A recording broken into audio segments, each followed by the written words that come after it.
My parents never showed up for me, but showed up to humiliate me at my promotion party in front of my CEO. She got lucky, that's all. My dad laughed, clinking glasses with my rival. Too bad luck wasn't what I used to take his job offer. So, I 32 female just got promoted to senior vice president at my firm. It's the biggest career achievement I've ever had, and I was honestly expecting my parents, especially my dad, to be proud. After all, he's a successful businessman who built his empire from the ground up, and I've always tried to follow in his footsteps. I invited them to my promotion party, hoping it would be a moment of recognition from them. But instead, they showed up late, made snide comments about my success, and humiliated me in front of my colleagues and my CEO. My dad even clinked glasses with my work rival, Jackson, and said I got the promotion because of luck. I had worked my butt off for this. Luck had nothing to do with it. But apparently in their eyes, I'm still just not good enough. I've always known that my parents had high expectations of me, but I never quite understood how deep that pressure went until I reached adulthood. Growing up in a household where everything was about success, academic achievements, social standing, corporate titles, it was hard to ever feel like I was enough. My dad, Gregory Kingsley, was the kind of man who would never waste a word. He had built a multi-million-dollar consulting firm from scratch and was a titan in the business world. My mom, Cecilia, was the perfect socialite, always attending charity events, playing the part of the perfect, composed wife. They were the kind of people who cared about appearance more than anything else. I've always tried to make them proud, but no matter what I did, it was never quite right. I wasn't the perfect student they had hoped for. I didn't become the youngest CEO or take on their exact career paths. It seemed like nothing I did ever mattered to them, especially when I couldn't live up to their expectations. So, when I got the promotion at work, the one I had worked for tirelessly, I figured maybe, just maybe, my parents would finally see my efforts. It felt like a moment of validation, not just professionally but personally. It was a major role, senior vice president at a respected firm in downtown Chicago, and it was one I had earned through years of hard work, late nights, and handling everything that came my way. I invited my parents, of course. I knew it wasn't something they'd typically come to, but this time felt different. This time, I thought they'd come to support me. I even took a moment to text my mom and let her know the party was starting soon. "Please come. It would mean a lot to me," I had written. She'd replied with something vague about being busy, but I hoped they'd show up anyway. After all, this was important to me. As the party kicked off, I stood there in a sea of congratulatory messages, shaking hands, trying to make small talk with colleagues and clients. My CEO, Adrian Matthews, had just given me a speech about the hard work I'd put in to reach this level. The crowd had raised their glasses to my success, and I was finally beginning to feel like I might actually belong in this world. For once, I felt like I was enough. But that sense of validation didn't last, not even close. An hour into the event, I was still checking my phone for a text from my parents. There was nothing. I kept scanning the crowd for them, hoping to see their familiar faces. Maybe they were running late. Maybe they'd just taken a little longer to get ready. But I couldn't help but feel a little disheartened that they hadn't arrived. I had hoped this night would be different. I had hoped they'd be proud. I was standing near the bar, chatting with a few colleagues when the unmistakable sound of high heels clicking across the floor caught my attention. I turned, and there they were, my parents, entering the venue like they were stepping onto a red carpet. My father walked in first, his gaze sweeping the room with the calculated precision I had seen countless times throughout my life. The way he surveyed the room like he was assessing whether it was worthy of his time made my stomach churn. He was a man of few words, but his silence always spoke volumes. My mother, Cecilia, followed closely behind, her icy smile never leaving her face. Her presence was always a statement, the kind of statement that screamed, "I belong here," even if it wasn't really true. I could feel my heart beating a little faster as I made my way toward them, smiling, trying to mask the growing anxiety in my chest. My father barely acknowledged me as I approached. "Well, well," he said, his voice low, his eyes flicking toward my colleagues. "Seems like you managed to get this far by sheer luck, huh?" I froze for a moment, trying to process what he had just said.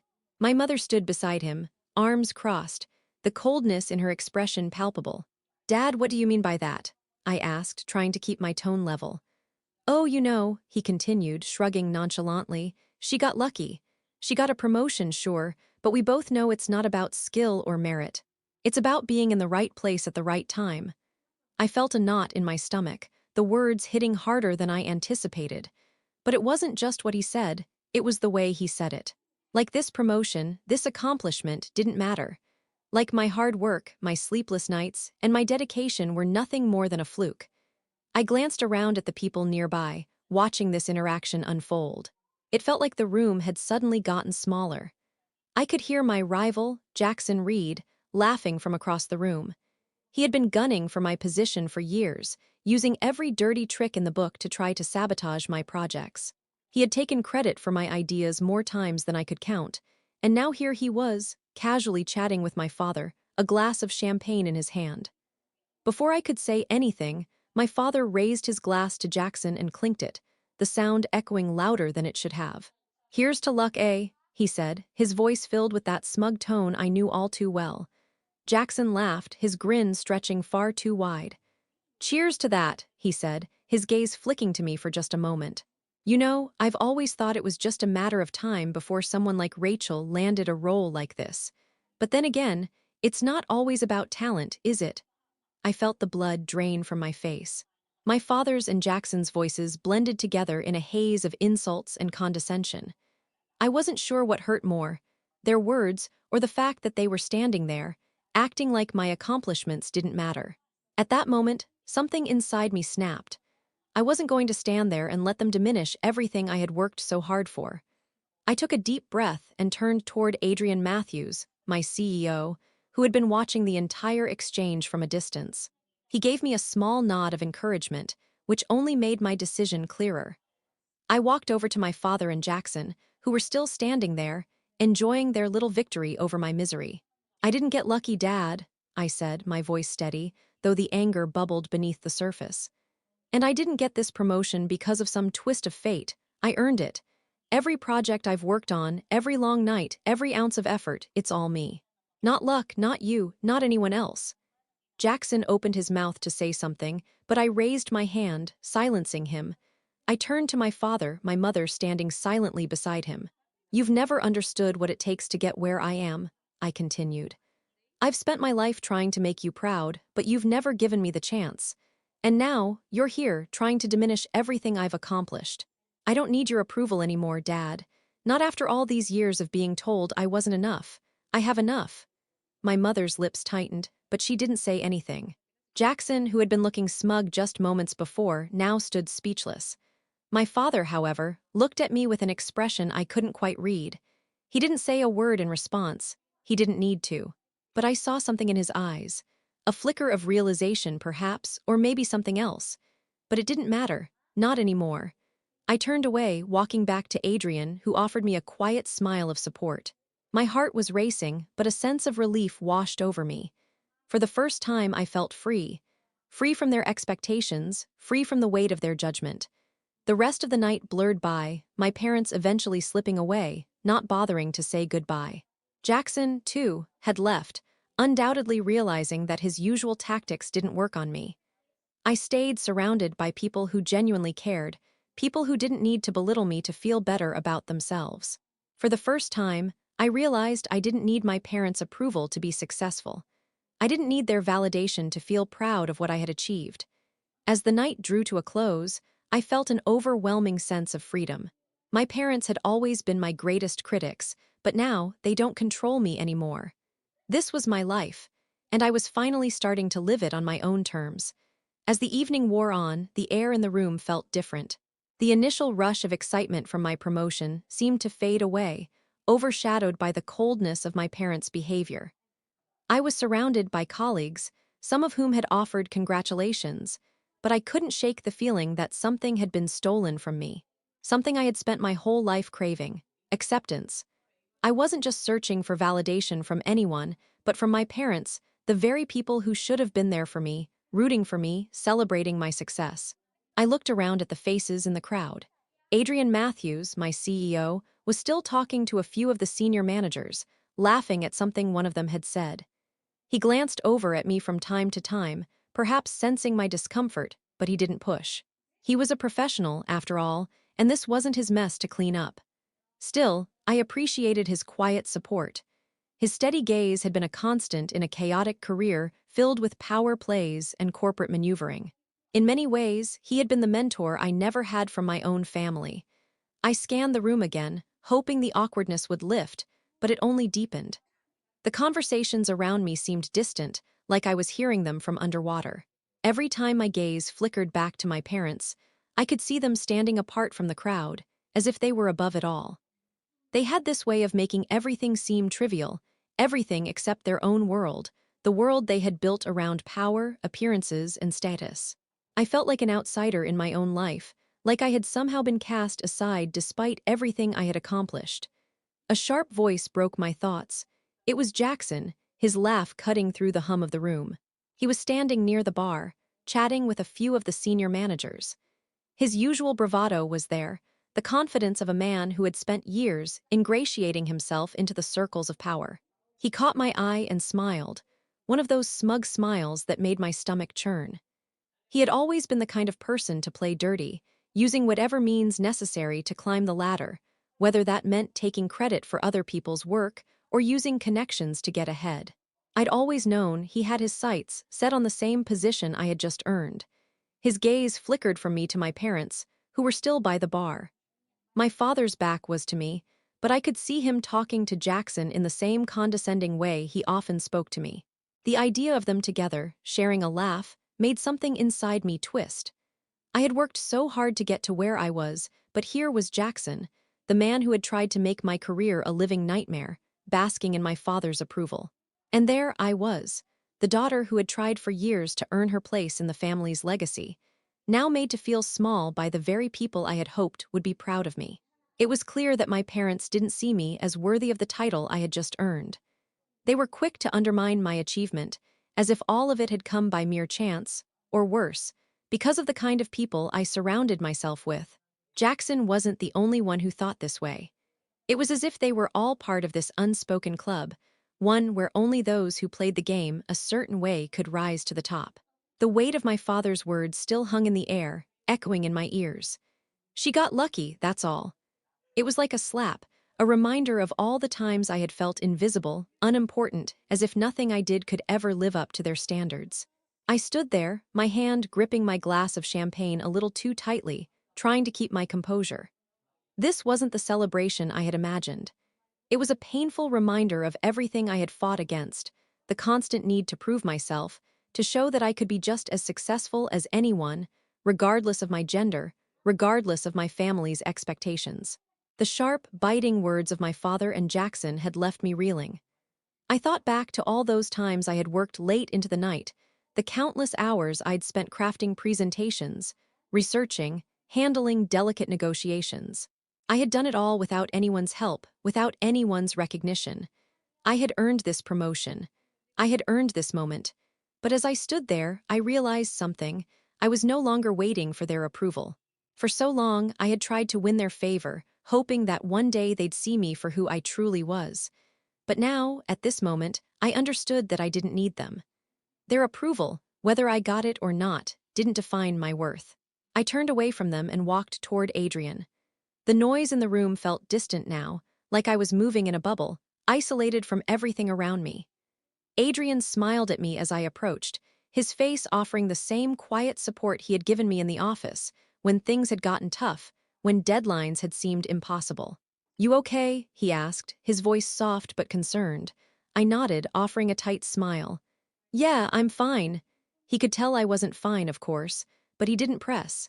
Adrian wasn't the kind of person who forced you to open up when you weren't ready. He had always respected my space, my boundaries, even when we worked closely together. But I could see the look in his eyes, the empathy, the understanding. He knew how hard I had worked to get to this point, and he respected that. He respected me.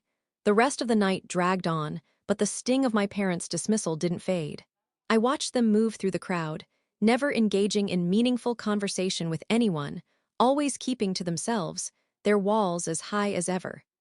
They never once came up to congratulate me, never once acknowledged my hard work in front of my colleagues. I didn't need their praise, I knew that now. but it still hurts.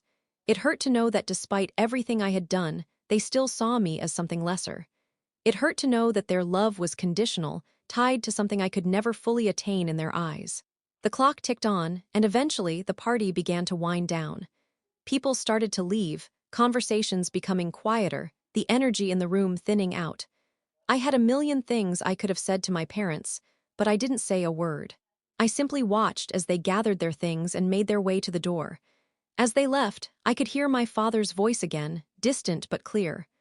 "We'll talk soon," he said, like it was just another ordinary day. Like this wasn't the culmination of years of emotional neglect, of failed attempts to win his approval. Like this wasn't the moment where I had finally realized that no matter what I did, it would never be enough. I didn't reply.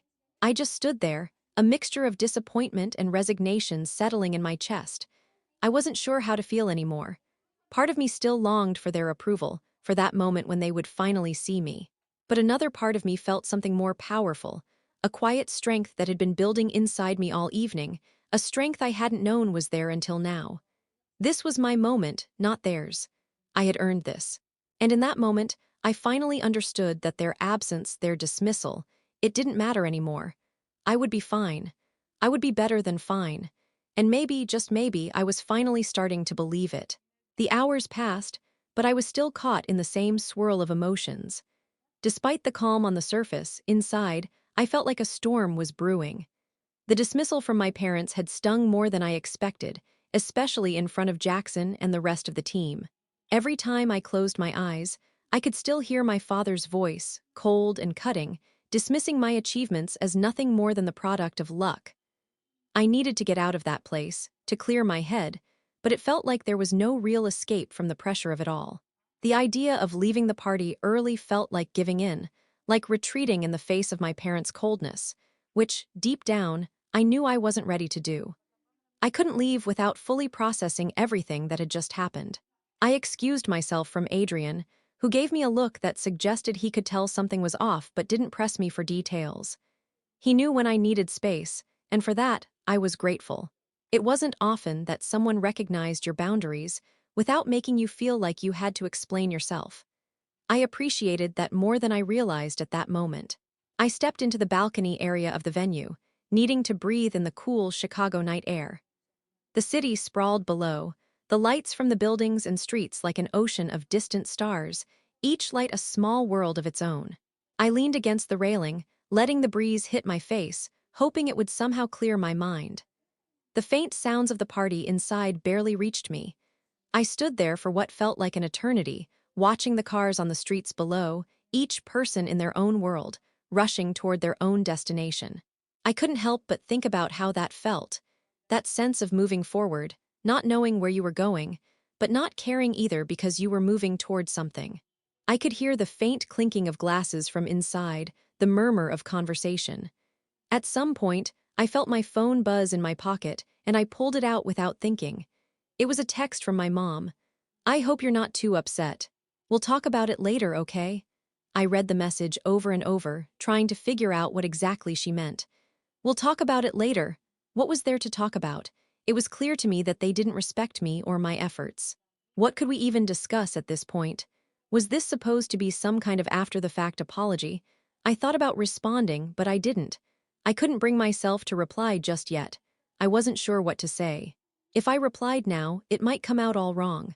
I wasn't ready to open that door again, not until I had figured out how I felt about everything. A few minutes later, I heard footsteps behind me, and I turned to see Adrian standing there, his hands tucked into the pockets of his jacket. He was looking out at the city with me, his presence steady but not intrusive. "Are you doing okay?" he asked softly. I glanced at him, trying to gauge whether I should be honest with him. We'd had our fair share of candid conversations, but this felt different, like I was about to open up about something I hadn't even fully processed myself. "Not really," I admitted, my voice low. "I thought tonight would be different.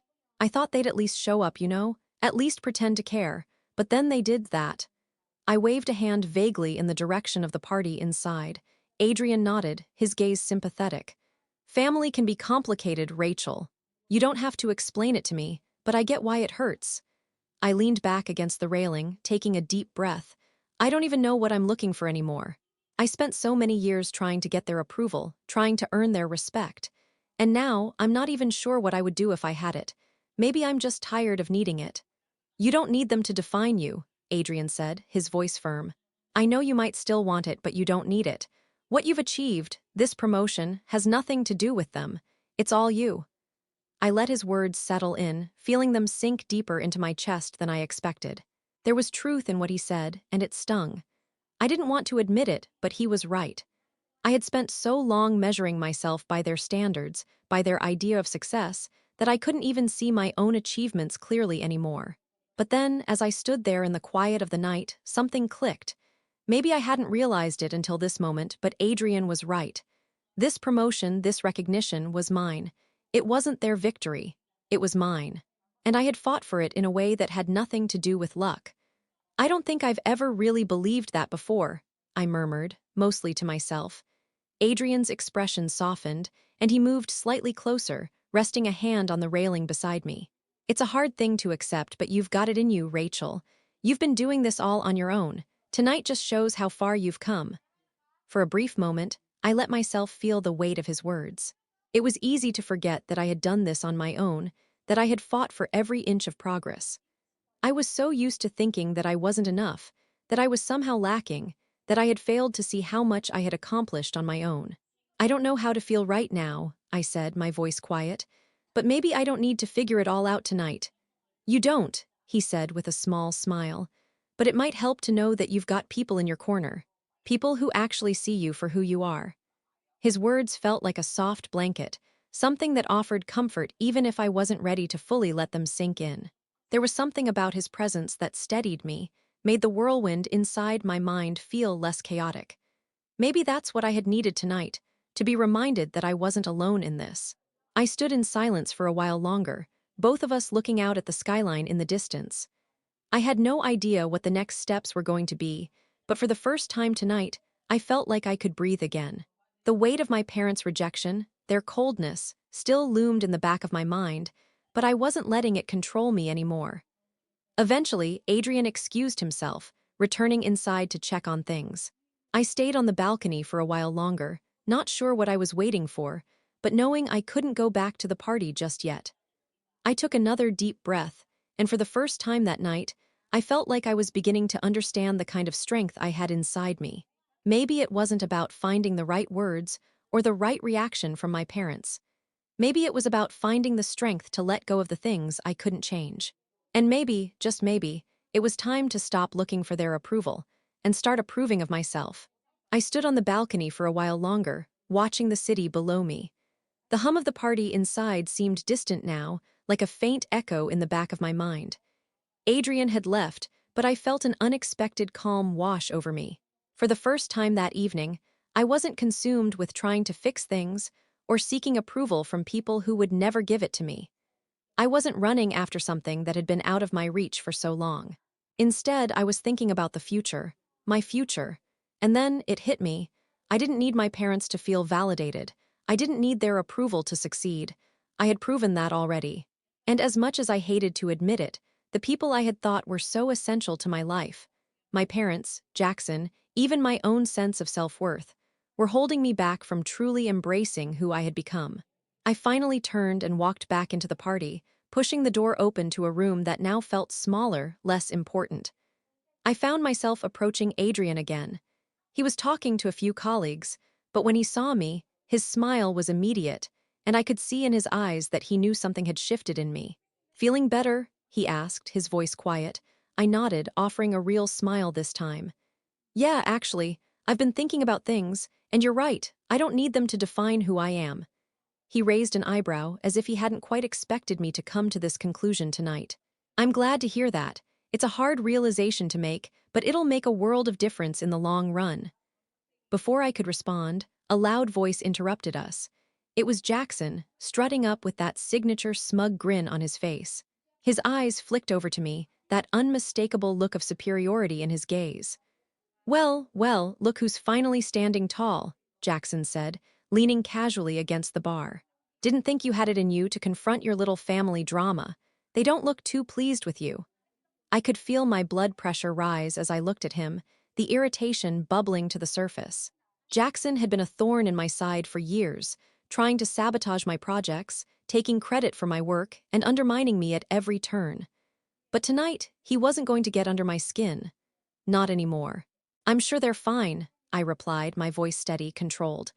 "But don't worry, Jackson, you'll be fine too. You've always been good at playing the game." He raised an eyebrow, clearly amused, clearly thinking he had the upper hand. "Oh, I play the game better than anyone. You should learn from me, Rachel. If you want to last in this business, you need to know how to manipulate the right people." He leaned in closer, lowering his voice.